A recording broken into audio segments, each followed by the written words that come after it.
Alô, amigos! Canal Tricolaço sem jogo, mas temos que estar aqui, né? A gente tem que atender os nossos amigos aí, ansiosos por falar das coisas do São Paulo. Aliás, um espectador nosso, um seguidor nosso, disse: pô, eu gosto dos seus vídeos, vai parar de fazer vídeo, pô, só porque não tem jogo. Não, jamais. O canal Tricolaço é assim: se não tiver jogo, de segunda-feira tem vídeo. Entendeu? Se não tiver jogo, tiver data FIFA, Copa do Mundo, Olimpíadas, férias, segunda-feira tem vídeo. Então, como não tivemos jogo ontem e entramos numa data FIFA essa semana, temos vídeo na segunda-feira, com detalhe, nessa semana teremos vídeo também pós-seleção brasileira, porque este é um canal que, apesar de ser um canal de um jornalista torcedor, é um canal que adora futebol. E quem adora futebol tem que falar dos jogos das suas seleções quando eles são oficiais, evidentemente. Então faremos isso na sexta-feira, depois de Brasil e Bolívia. E na segunda-feira voltaremos para falar das preparativos da Copa do Brasil. E aí volta no ritmo normal com o Internacional e São Paulo, aquela coisa toda. Mas vamos lá! Obrigado aí pelos likes, você que veio, curte o canal, tá aqui balangando o nosso sininho, aquela coisa toda. Gente, só o cabelo tá na zona, né? Pelo amor de Deus. Não adianta, tem que ficar careca mesmo, cara. Tem jeito. Mas o negócio é o seguinte: quem tem medo do Flamengo? Eu acho que essa pergunta ela povoou toda a roda de São Paulino hoje e ontem também. E eu confesso que eu fiquei um pouco reticente em fazer um vídeo falando disso ou não, porque fica parecendo derrotismo. Então depois eu cheguei à conclusão que não. Primeiro pelo seguinte: quem não pode ser derrotista é o time. São os jogadores, é o Dorival Júnior, é o clube. O torcedor tem todo o direito de ser confiante, de ser fanático, de não ter fé nenhuma, de fazer mandinga, de fazer patuá, de fazer promessa para pagar, aquela coisa toda. De não acreditar em nada, de ser um pessimista. O torcedor tem direito de tudo.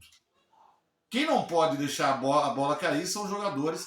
Então, por exemplo, se um jogador do São Paulo viu o jogo do Flamengo no sábado e ficou com medinho, esse tem que conversar com o Dorival, tem que conversar com a direção, porque não vai dar. Mas por que a pergunta? Porque ontem o assunto veio à tona. Comigo aqui em casa foi no próprio sábado à noite, conversando com meu filho. Logo depois do jogo, falando o seguinte: ó, o Flamengo jogou bem, e o Flamengo jogando bem assim, se o São Paulo não jogar bem, a gente não vence. Essa é a conclusão que a gente chega, e ela é óbvia, porque o time do Flamengo é melhor que o time do São Paulo.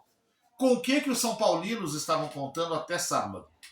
Com aquelas histórias de Gabigol brigando com Marcos Braz, Gabigol indo pro banco e podendo rachar o elenco, Pedro que leva soco do preparador, jogadores que brigam de soco, resultados não tão bons exatamente ao mesmo tempo que essas coisas todas estão acontecendo, desclassificação do Flamengo da Libertadores da América, o próprio empate do Flamengo com o São Paulo no Maracanã, com o São Paulo jogando a maior parte do tempo melhor do que o Flamengo, também entrou nessa conta. Então criou-se ali uma aura, criou-se ali uma impressão de que se o São Paulo jogar só o que basta contra um Flamengo que está psicologicamente destruído, vai levar a Copa do Brasil. Só que o futebol não é assim, né? E no primeiro momento a gente tem que lembrar que o Flamengo é talvez ainda o melhor elenco, o melhor time do Brasil. Né? Porque é o time que mais tem material humano para colocar em campo e resolver seus problemas. Então, se esse time tiver a fim de jogar, não tiver problema psicológico, tiver em ordem com o técnico, ele, no mínimo, vai causar muita dificuldade para o seu adversário. Então, essa consciência eu espero que São Paulo tenha. Eu disse uma coisa aqui no sábado depois do jogo, foi o seguinte: 3 coisas que eu espero. Que o Dorival tenha visto o jogo, que o Dorival tenha feito comparativos com o Flamengo do sábado, com o Flamengo do jogo que São Paulo enfrentou há 3 semanas, que o Dorival tenha pensado em estratégias para conseguir vencer um Flamengo tão lúcido como esse do último sábado. porque aconteceu ali o que muita gente teme, que o Flamengo só joga quando quer. E se ele quiser jogar muito bem contra o São Paulo, ele vai jogar e vai vencer. Só que aí a gente tem que lembrar de algumas coisas que foram peculiares do jogo do sábado, que precisam ser pesadas por quem vai enfrentar o Flamengo. Então, por exemplo, o Bruno Lage, técnico do Botafogo, a despeito do time dele ter jogado bem, o Botafogo não jogou pior que o Flamengo, foi um jogo muito igual. O Flamengo é que jogou muito bem para o seu padrão anterior àquele jogo. Mas o Botafogo também jogou bem. É que o Botafogo fez escolhas erradas. Então, começando pelas escolhas do Bruno Lage. Por exemplo, todo mundo comentou no dia que ele não podia colocar o Matias Segovia e o JP pelo lado direito. O JP sem conseguir segurar a velocidade do Bruno Henrique e o Segovia jogando, ocupando a faixa da direita dentro do campo de ataque, sem resolver. Se ele não resolve, não adianta, porque o outro time retoma a bola e sai exatamente por ali, em cima de um lateral que tinha muita dificuldade para marcar. Esse é um ponto. E tem muita gente já comparando o Rafinha com o Bruno Henrique ali. Não é assim. O futebol não funciona assim. Ele também abriu mão de jogar com o seu lado esquerdo mais tradicional, entrou com o Tiquinho, que ainda estava voltando de contusão. Depois ele tirou o Segovinha, ele ajustou o time do Botafogo. O Vitor Sá estava fazendo uma grande partida, pulou para o lado direito, melhorou um pouco o rendimento por ali. Mas o Flamengo também se acertou para o segundo tempo e também jogou muito bem. E como o Bruno Henrique estava numa noite iluminada, ele foi lá, fez o segundo gol e garantiu a vitória do time do Flamengo, até porque naquele posicionamento e naquela condição, o Bruno Lage não mexeu. Então, esses aspectos de Flamengo jogando muito bem contra o Botafogo dando mole, contribuíram para o que a gente viu no sábado. O que eu acho que o São Paulo precisa ter em mente? A grande vantagem do jogo do São Paulo naquele empate de 1-1 dentro do Maracanã foi que o São Paulo soube se portar defensivamente. O Flamengo teve muita dificuldade para entrar dentro do campo do São Paulo. E isso se deve ao fato de que duas linhas muito bem montadas e disciplinadas foram colocadas a partir da primeira intermediária do São Paulo para trás e o Flamengo tinha dificuldade de passar. Detalhe, aquele dia não era o time considerado titular do São Paulo. Né? E isso chama atenção porque o Dorival precisa olhar com um pouco mais de carinho para jogadores que compõem aquela equipe. O São Paulo tem jogado algumas vezes bem com o seu chamado time alternativo. E aquele dia não foi diferente. Mas o principal do Flamengo é que ele não consiga entrar no seu campo. Porque se ele conseguir entrar e tiver os lados com liberdade, para que o Bruno Henrique possa fazer o movimento que faz, você está perdido aí. Então, o ideal é que você tenha que inibir a descida do Bruno Henrique. Para que você possa inibir essa descida, você precisa ocupar o espaço do lado direito com quem tenha uma presença efetiva por ali, que obrigue o Ayrton Lucas, por exemplo, a ficar uma linha um pouco mais atrás, para que o Bruno Henrique também possa trabalhar ali na linha do meio de campo e ter um terreno um pouco mais dificultado pela frente para poder prosseguir. Então, na visão que a gente pode encarar desse jogo, eu acho que a gente tem duas maneiras de fazer isso. Primeiro, o Dorival tem que treinar muito essa semana, mas eu acho que ele devia considerar a possibilidade de 3 zagueiros no Maracanã. Por quê? Porque você faz um lado direito firme com alguém que jogue do lado direito na zaga, que pode até ser o Rafinha, que está bem, e manter a Arboleda e o Beraldo, se ele quiser, mas jogar com outro jogador que faça a segunda parte da lateral ali, pode ser até o Natan. Porque é o seguinte, o cara que vai entrar em velocidade ali não pode fazer esse movimento com liberdade. Se ele tiver liberdade, ele vai conseguir entrar na zaga do Flamengo, que não é das mais fortes, e fazer estrago. Então o Flamengo vai ter que reforçar a sua marcação ali e, consequentemente, deve perder o movimento pelo corredor do lado esquerdo. Ou diminuir a sua entrada naquele corredor do lado esquerdo. Do mesmo modo, você bloqueia o corredor alternativo do lado direito, que hoje em dia quem tem feito é o Wesley. E aí você vai ter um time que vai passar pelo trabalho de armação no meio, sem ter muito com quem trabalhar. Né?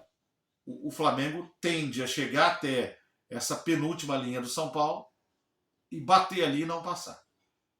Isso é uma visão, é uma ideia. Agora você tem o time no ataque.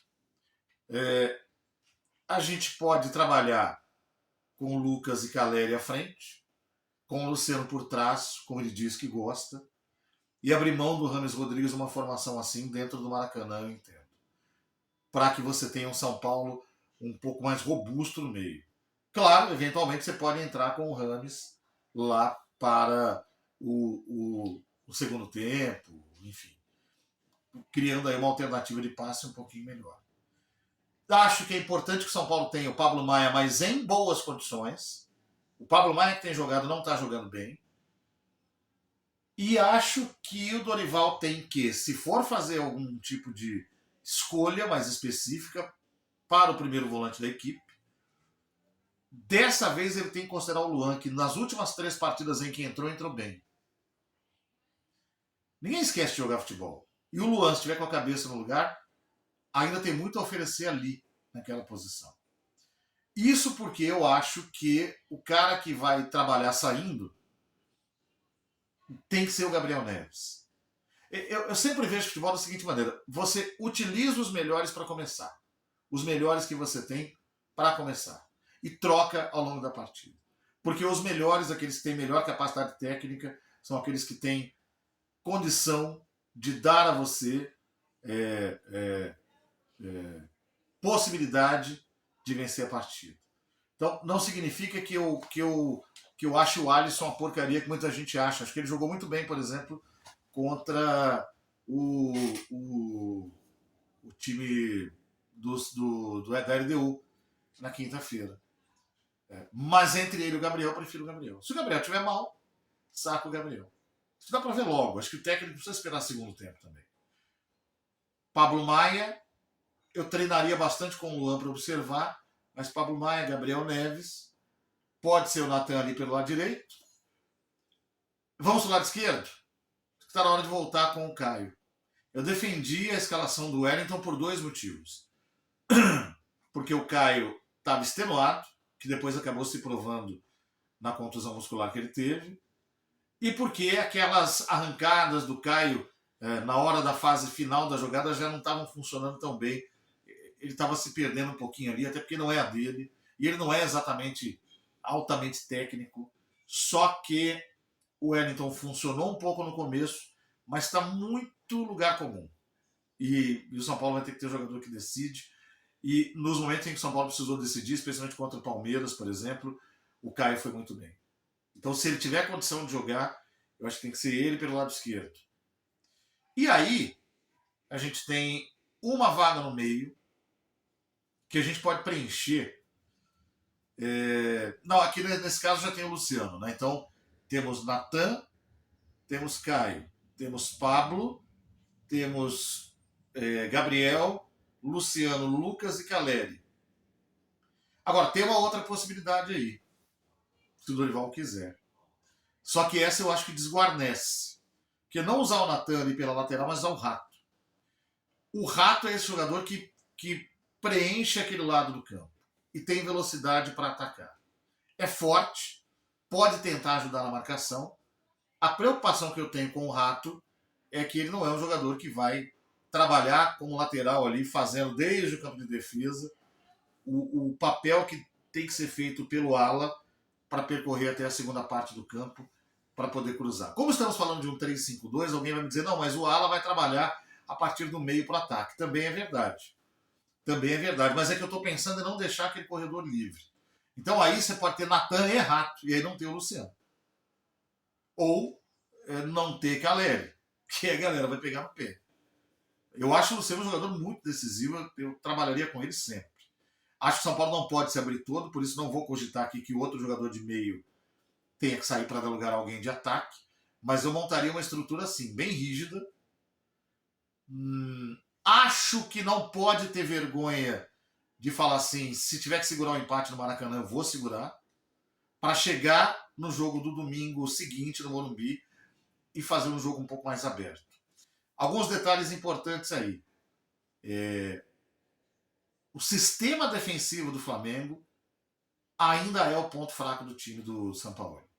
Mais do que outros setores. Mesmo tendo Davi Luiz, mesmo tendo Fabrício Bruno, que eu acho discutível, mesmo tendo Léo Pereira, que é o principal dos zagueiros ali, eu acho que desde quando o Dorival, inclusive, estava lá, esse é um setor que nunca se entendeu bem e que teve perdas de um ano para cá e que esse ano inteiro ainda não se acertou. Esse setor foi vulnerável na primeira partida com o Botafogo, lá no começo do Campeonato Brasileiro. Esse setor foi vulnerável na decisão do Campeonato Carioca contra o Fluminense. Esse setor foi vulnerável na desclassificação do Flamengo pela Libertadores da América. Eu acho que o foco do São Paulo para buscar um resultado tem que ser ali. E buscar um resultado precisa ser algo que aconteça. Por isso que eu entendo que uma opção boa ali para o meio é o Gabriel, porque o Gabriel é jogador que trabalha compondo e saindo para ajudar a armar. Faz dá aquelas fatiadas longas, coloca no pé dos caras, enfim. O jogador para fazer isso com maestria seria o próprio Rames Rodrigues, mas você vai ficar com um volante só ali? Essa é a questão, né? Ou você faz um meio que tenha 3 volantes com os 2 alas, e aí, bom, mas aí você tem que ter só 2 atacantes. Não, na verdade, você vai ter que ter jogadores com característica de volante nas laterais. Então, por exemplo, você coloca lá o Gabriel em uma das laterais e coloca o Rames ali. Né?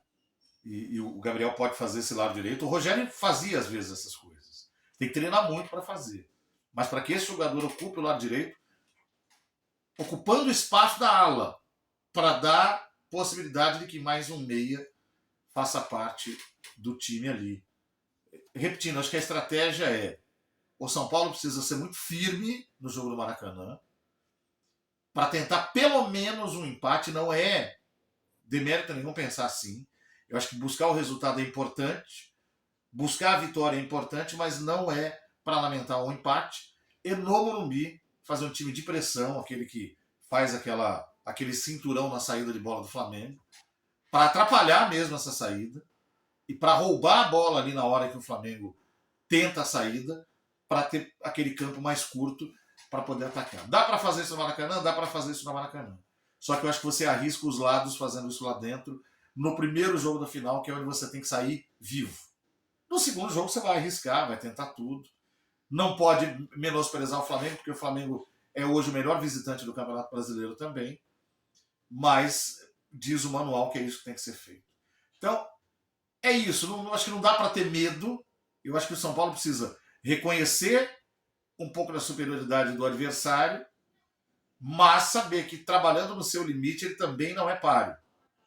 Né? Ou melhor, ele também é páreo. E o Flamengo não é páreo para ele. E se preparar o que melhor puder. Todo mundo na expectativa dos ingressos aí, querendo saber o que a diretoria do São Paulo vai fazer, porque lá no Rio de Janeiro já está muito caro. Para quem vai daqui de São Paulo, R$700 é uma paulada. Está caro, inclusive, para torcedor do Flamengo, porque o ingresso mais barato para quem não é sócio torcedor lá está custando R$400. Não sei se aqui vai chegar a tanto, mas a grande preocupação aqui é muita gente especulando o fato de muito torcedor fazendo upgrade de plano para poder comprar na frente uma quantidade maior de ingressos. Né? E isso pode fazer com que o São Paulo pense em aumentar um pouco o preço para inibir um pouco esse movimento, enfim. Só que esse movimento já está acontecendo. E muita gente vai sair depois desse upgrade, claro. Isso é porque, para mim, o São Paulo precisa urgentemente passar a trabalhar a questão da frequência, porque aí não basta você estar só numa categoria, você vai ter que estar na categoria, mas vai ter que frequentar o estádio também. Vamos ver o que vai acontecer. Valeu, gente! Abraço para todo mundo, até a próxima. Muito obrigado pela audiência por aqui também, por esse vídeo. É isso. Grande abraço a todos, até a próxima. Valeu!